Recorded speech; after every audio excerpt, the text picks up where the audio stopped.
What's going on, YouTube? Today we will be going over the June 11th Titan Talk, where they spoke about the balance, items, action camera showcase, and Q&As.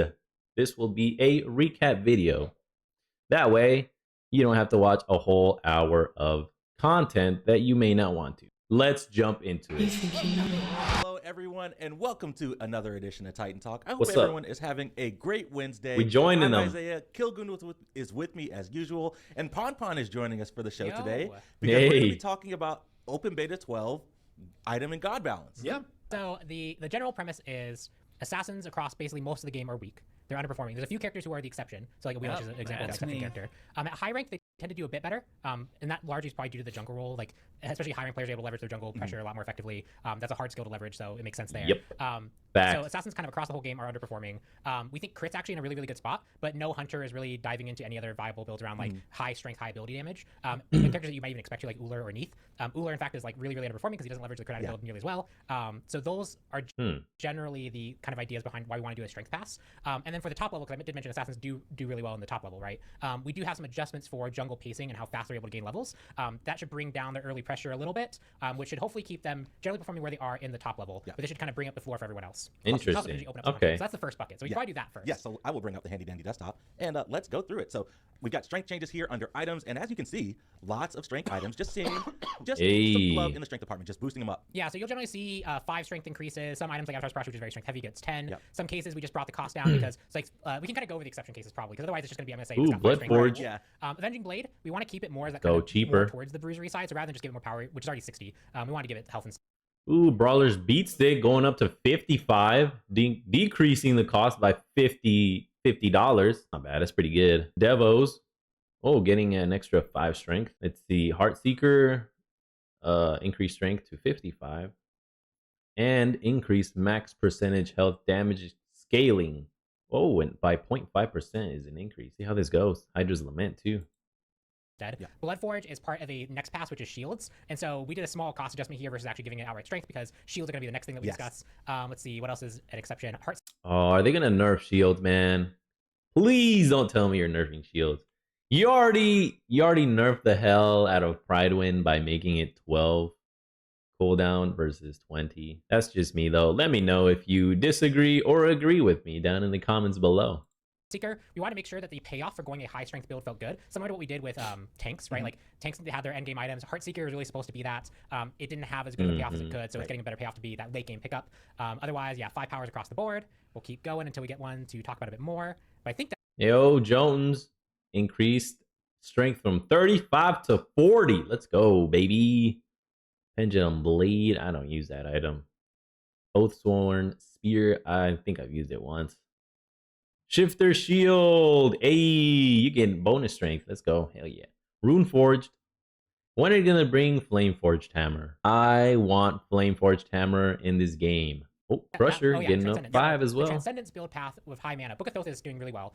It works pretty well. It gives enough power. People build it pretty commonly. Transcendence is just underperforming compared to where Book of Thoth is. Part of that's itemization, but part of that is also just generally a 3 to 4% ratio would actually map to the true strength of strength and int more closely. So this just brings Transcendence up in line. So hopefully the kind of ability hunters, especially who really want to be flexing more of that strength side, they can build Transcendence and feel good about that going forward. Yeah. So yeah, a pretty big pass on strength focused items. So hopefully this will help out the assassins and the junglers. Yeah. So in general, if you're playing a high strength focused build, you have 30 more strength in general than 6 items, and your end game item build either with Transcendence being what you built to get a whole bunch of power, or Heartseeker being your closer. Right. That'll just be a bit more effective. Cool. All right. Our next bucket are shield based items. So we've got a few here in a bucket. I'm just going to scroll them up and bring everything here on the page and we can talk about it. So shields.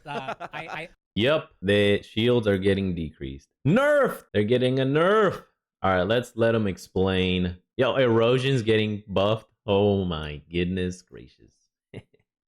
Well, not that many people build erosion. I've only seen it done a couple, maybe a handful of times outside of myself. I think there's some building people in it. this room who have strong shield opinions, maybe. I hate shields more than anything else in the game. They drive me crazy. I love in them. just an unreasonable way. Yeah. Like I see Even a in shield today's playtest, and I I can just hear see him red. raging about I'm just it's like this fucker would have been dead, and he is not, and it gets me every time. So yeah. Oh my gosh, yo, my man dropped the F-bomb there. Okay. They're getting into the more loosey-goosey side of things, not so uptight. More business casual, per se. I'm liking that. You can it makes you a lot more relatable, you know, to your audience. Shields are interesting because we did make a change from Smite 1 that probably has exacerbated the problem, which is that they can stack. Previously, Shield and Smite 1 had very inconsistent stacking rules because of just the way that we did shield logic. Smite 2, we wanted to address that, but now shields can stack in ways that they didn't before. So when you get a whole bunch of them triggering at the same time, that can actually feel a lot more oppressive than it would have been in Smite 1. So we're just generally bringing down shields overall. Most of these items do really, really well. Excuse me. Selfless and Heroism has a higher win rate than example for than War Flag. Yep. In both those items actually have really high win rates, but separately, Selfless was just generally overperforming that. Our counter items that we implemented last patch, it was Erosion, Mystical Mail, they weren't really doing enough. So hopefully this is just kind of taking down shields overall, not killing the item pool. We still want that to exist. Well, I still want that to exist.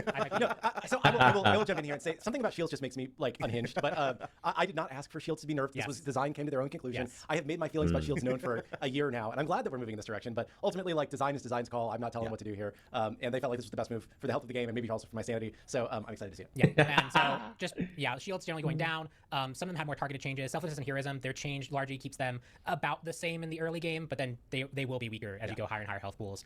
Mystical Mail, we just think this is a cool new way to do it than trying to make it do max damage to shields. It now just removes 25% of active shields every tick. So that's cool. And that also just means if it's 100 shield, it'll go to 75, then it'll go 25% of that 75. Okay. It won't go 175. The half-life, man. Yeah. So it will decay in its strength as it removes more shield. And then Erosion letting it, if 2 shields get popped, if someone pops like a big phantom on a whole team fight, you're just gonna get double the effectiveness of that protection buff, which would generally help that item feel pretty good. Yep. All right. Well, And then not on here is Bloodbound Book. We nerfed that previously. Yes, in the hotfix. We debated shipping all this with that change. We figured it'd actually be better just to do the Bloodbound Book on its own because that targeted a separate thing. But Bloodbound Book was also nerfed here. And then Blood Forge, which was underperforming, basically just didn't get the strength pass. Yeah.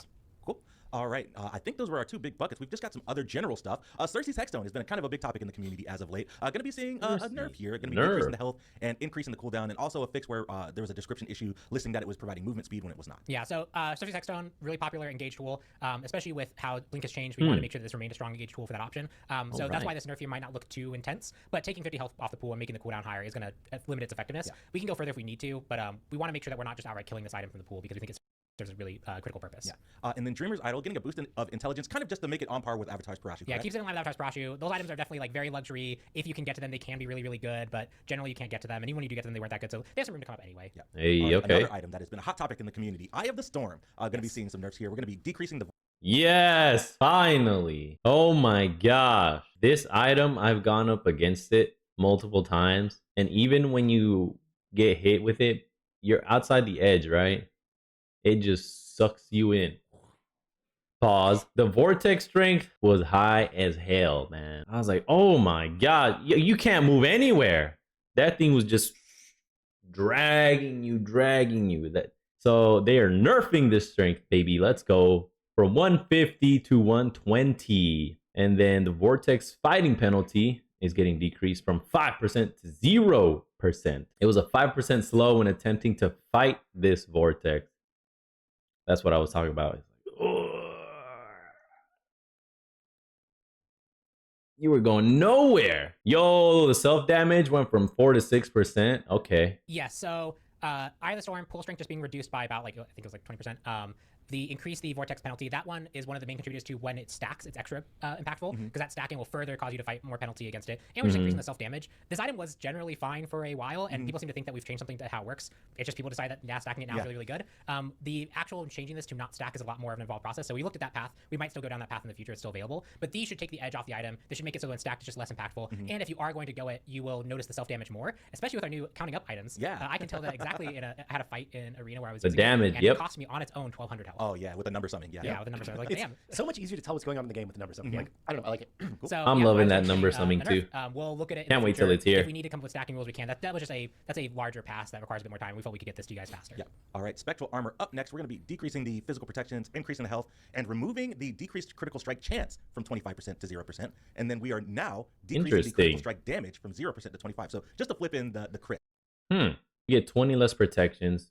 You get about 3 times the health. So decreased critical strike chance from 25% to 0 versus, this is new, the strike damage. The actual damage is increased from 0 to 25. I mean, a chance is still a chance, but the actual damage is what you want to mitigate against, right? Am I bugging here?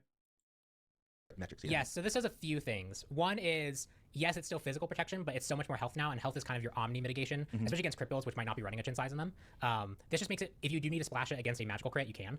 It makes that just better. But also, it decreases the critical strike damage, which is always going to be effective against crit, whereas actually decreasing the critical strike chance, they could go over that cap and they could still be 100. Yeah. And just mathematically, the way that this 25% works is it's after everything is involved, so it actually is more impactful of a nerf than the increase to Deathbringers is, because Deathbringers actually handled a different way. So Spectral should just be better at mitigating critical strike damage. You should be able to flex it a bit more easily if you're against a magical character. Facts. Versus creating a whole separate new item for this. And this is kind of, again, crit, as I talked about in the strength pass, crit's actually probably about fine where it needs to be. The fact that hunters are going this build path overwhelmingly, but that doesn't necessarily mean that needs to be nerfed. It probably just means we need to bring the other options up, because we think crit's actually in a decent spot right now. This counter item could be better though, because even when you build it to counter what is a very crit dominant meta, it just didn't feel that impactful as it was.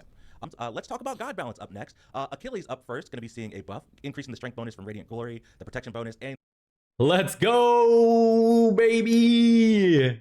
Achilles, a homie. One of the warriors that has started to become one of my favorite gods to play as is getting a buff. I welcome that.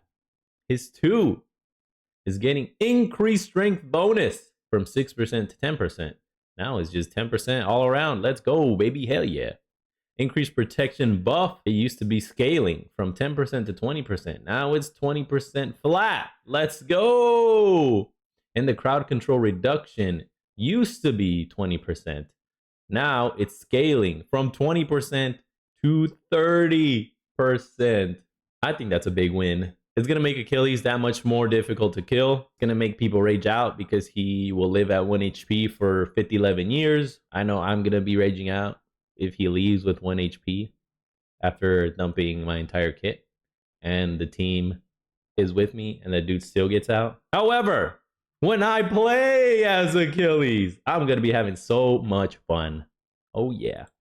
the crowd control reduction. Yep. So Achilles was just on our underperforming list of warriors that have just been struggling. Outside of just mages being in the soul lane, there's just a few warriors who were just underperforming. So Achilles is getting a buff there. Notably, this isn't a super strong buff for his aspect because he doesn't get the protections or crowd control in the aspect version. And the aspect version is generally doing better. We also did change some of the percentage scalings here because they get better as the game progresses anyway. So being artificially weak at rank 1 doesn't really do too much anyway. It just ends up making the math a bit more confusing where it could just be you could have it at rank 1, get the benefit of it. It has other scaling things on it. Maybe the crowd control reduction scale instead. So this should just help Achilles generally as that, like, especially in that kind of laning phase. That 1 point will be a bit more effective than I was doing. Cool. All right. Up next, Amaterasu. Non-aspect Amaterasu. I want to make sure I call out. Yes. Divine Presence. We're going to be increasing the movement speed and the heal intelligence scaling, and then Dazzling Offensive. We're going to be increasing the damage intelligence scaling. Yes. Let's go. My girl Amaterasu is getting increased movement speed, baby. Let's go. The need for speed just keeps on increasing. This is going to make her a lot more fun to play. I love zooming. Zoom, zoom, zoom, zoom, zoom, going fast. Health intelligence or heal intelligence scaling from 5 to 6.5%. Then her ultimate is getting intelligence scaling up from 35% to 45%. I don't really build her intelligence. Maybe I should. Let me know how you guys build her. What works for you? So again, aspect focused. The movement speed is very, I don't think you have access to it in the aspect. And the heal intelligence scaling and the damage intelligence scaling, that build path for intelligence focused is not really utilized in the aspect version. Yeah. So this is really meant to help non-aspect Amaterasu. We did a lot. Jet was really, really good in the build very early on. We did a lot of nerfs to that, and this is essentially us bringing some of that back. Yeah. All right. Up next, Geb, our rock friend. Going to be seeing some buffs here. Rollout, increasing the slow duration. Stone Shield, decreasing the cooldown. And then Cataclysm, increasing the damage. Yep. Just another. Yes! Let's go, Geb! The Gebinator! My homie. I love playing Geb as a support. He's so much fun to play as. He's getting some love. Now, the slow durations is 2 seconds flat. Let's go. Hell yeah. This never really made sense. Why would you want to scale it? Don't shield the cooldown. Yes. Now you can annoy and irritate your enemies by 2 seconds faster. From 17 to 15. That's great. Now you can pop your shield more consistently. And then his ult, a buff from damage-wise. 120 to 540. Now is 160 to 560. Other support character we saw underperforming just kind of across the board in most modes.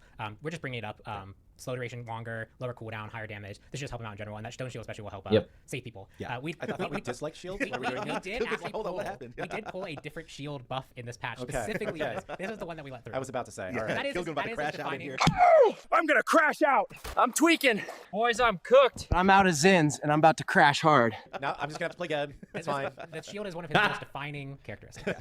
Yes, it is. I think like in Smite 1, I'm not upset by Nike Shield. I expect Nike to shield. It's I feel like there's just a lot of shields out of nowhere right now that are Yeah. really big. So like Geb Shield, it's more predictable. Yeah. I don't mind. It's more just that we were getting a lot of like heroism, selflessness shields, and the Phantom Shield was just very strong shield Yeah. right now. So I'm Shell fine tech, with it, but at the baby. same time, There's a little bit of truth behind it. Rama up next on our God buff list. Rolling Assault, going to be increasing the damage. And then Astral Barrage, the ultimate, increasing the damage there as well. Yep, similar story. We really did go look at the just who has been consistently underperforming for a few patches, who really isn't being utilized at high level ranks really well. Rom was just on that list, helping him out with his damage, Astral Barrage. We've seen that over time he's actually, even his aspect version has fallen off as well, so this is just kind of a generically useful buff for him. Yeah. All right. Sobek, this is the fun one. RDC chat. Yo, on the low end though, Aspect Rama killed it. I played one game where some dude went Aspect Rama. I was like, ooh. Are you sure about that, brother? You want to do that? And he ended up wrecking, man. It was crazy. So I'm glad the homie Rama is getting some love here. His 3 is getting some increased damage. Hey, yo, yeah, it's that arrow. Following crippling arrow shot. It didn't really do much. From 35 to 115 plus 30% strength is now 50 to 130 plus 40% strength scaling. And then his ult, aerial support. All right, this will decide if you are mechanically challenged or not. Do you land the majority or all of your shots, or do you miss them all? Everybody can see. You got no escape out of there. So if you miss them, just take the L and be like, hey man, I suck. I ain't good. That's why I'm playing him, to practice. Don't flame me too much. And then just accept it and move forward. Chat freaking out. Don't worry, chat. It's cool. Aspect of Prey, Sickening Strike, new. This ability now deals bonus damage to jungle monsters. Yeah, we just really want to lean in on this being the jungle aspect for him. Yeah. It's underperforming. It's kind of a weird role positioning that you might want to be doing. The charging and pushing someone is much more of a jungler, like you get from behind them and gank them tool than it is otherwise. So we're just really leaning in to try and make this the jungle one. Yeah. The cooldown reduction wasn't enough. This damage should hopefully help, so this clear speed is comparable. Yeah. I'm going to go try this. Sit down. There you go. Uller up next. Throne Axe, increasing the strength scaling. Glory Bound, increasing the strength scaling. And then Wheel Axes, the stance switch, increasing the strength, increasing the lifesteal, and then benefits are halved in opposite stances. Yeah, so Uller is probably the worst performing character. He has been for a while. We know that it doesn't take much for him to be very, very dominant. He's also just a hard character, so we expect his win rate to be lower. But he's just been really, really struggling. The changes to strength will help him. And so we wanted to make sure that our buffs here were not going too far. And one part about Uller is the axe stance is really good for the utility of the leap and the movement speed. And you also want to combo that into the stun to get the rest of your combo off. Yes. On its own, it's not that potent. So we felt we had some room to bring this side of the tree up, why we also buffed his item pool. And we'll see where he falls to see if he needs anything else. Or maybe we've overdone it. Yeah, We'll see. We'll see. Were the benefits halved in the opposite stances before, or is that new? I want to say that was still there. Okay. Just the way we listed it, I wasn't sure if that was a new feature or an existing thing we were being clear. It's one of those things where people don't read the tooltips. So Yeah. just make sure to call it out, right? I haven't read most tooltips at this Yeah. point, but I think you man. wrote most of the tooltips at this point. Yamoja is up next. Bouncing Bubble, increasing the damage, the small bubble damage, and increasing the slow duration. yep, Yamoja just even another character. Hey, Yamoji, getting some love too. Heals on wheels. Getting more DPS. Oh my gosh. Aspect Yamoji is going to hit harder now. The small bubble damage. That's slow to 1.4. It might feel the same. I ain't bugging too much about it. We'll see though. We'll see when the patch comes out. Who's just not doing well, even in the hands of people who are really, really skilled. We're seeing a high rank. She's also not doing well. And when we ask the question of, well, what part of our kit doesn't feel that good? Obviously, the stun's really good. Being able to pull people is really good. Being able to escape is really good. Healing and shielding your team is really, really good. The ult's obviously fantastic. Yeah. But bouncing bubble felt like actually the weak link there. And it's one of the things that would probably actually generally help people be more successful with her if it was better. So that's why we focused the buff here. We didn't want to bring up her utility too much. This just really focuses on this ability specifically being more impactful, helping with wave clear some more, and getting higher slow duration. Nice. Sweet. I think that is it for buffs. We have a couple of nerfs and targeted towards kind of the higher level performing junglers, correct, Juan? Yes. So since we've brought strength up, if we do nothing, a Wheelix, who is currently doing really, really well, will just probably do even better. So these are essentially here are the assassins we felt out. Of course it had to happen. You can't let things get out of hand. So the same way you uplift some characters, you got to pull back others. My girl Wheelix is always getting nerfed, man. Her ult is getting damage decreased from 170 to 350. It is now 160 to 320. Oh, damn. On the top end, that's a 30 damage difference. On the first level, it's just 10. And then the decreased strength from 20 to 60 is now 20 to 40. It's just the top end that they're touching. outside of the rest of the pool, we needed to nerf to compensate for this, because if we just buff the item pool, they're just going to be again the top pick, and they're going to probably be more dominant. So we wanted to make sure we had something here for that. So we realized her Gravity Surge, taking the base damage down, and noticeably taking the strength down from her ult. This means all the follow up that she does after she actually does successfully pull someone, or even just pops us to fight, is going to be that much less scaling. So this was, we've nerfed her a few times before, but this should target that like specifically really impactful moment of pulling someone. That's just going to be a lot less deadly now. Cool. And then I believe last up on the list That's is the best Moonbat. part, though. Overhand smash, Why are you doing this to me? decreasing the strength scaling, and Sacred Monkey decreasing the strength. The homie Hunbots. He got the stick too. His 2. The strength scaling is being decreased by 10%. And his 3, it is also being decreased by 10%. Poor monkey man. Can't wait till the other monkey man shows up. He ain't here yet, right? Someone come? No, I don't think so. Yep. Again, Hunbots was definitely in contention for like basically the second jungle spot. So just needed the nerf to make sure that we keep him. The goal is actually to keep him relatively where he is, given the fact that we're bringing strength up. Yeah. All right. Well, I believe that is a wrap for it. Let me scroll down just a little bit. Make sure Understandable. I did not miss anything. That is it for our God and item balance recap. So just a quick overview: strength items across the board, seeing a little bit of a buff, nerfs to shield items, and buff to shield counter items. Some general changes, and then just a whole lot of God balance as well. And yeah, our focus there was mostly on like the really underperformers, try and get some more kind of contention up in the God pool. Take some of the top performers, take them down a little bit. There's a few other things that. Let's move forward. Clumsy says he messaged a Slack change. Maybe we could mention. Let's see. I don't know if did you message it to me, Clumsy? Yeah, he said he messaged it to you too. He didn't mention me, so I guess I'm not important. Ooh, I do see it. Damn. Oh yes, the jungle XP change. He's like, hey man, I'm not the cool kid in here. Clearly, in the group chat that exists that I'm not a part of. My man is just single tear dropping. Violin.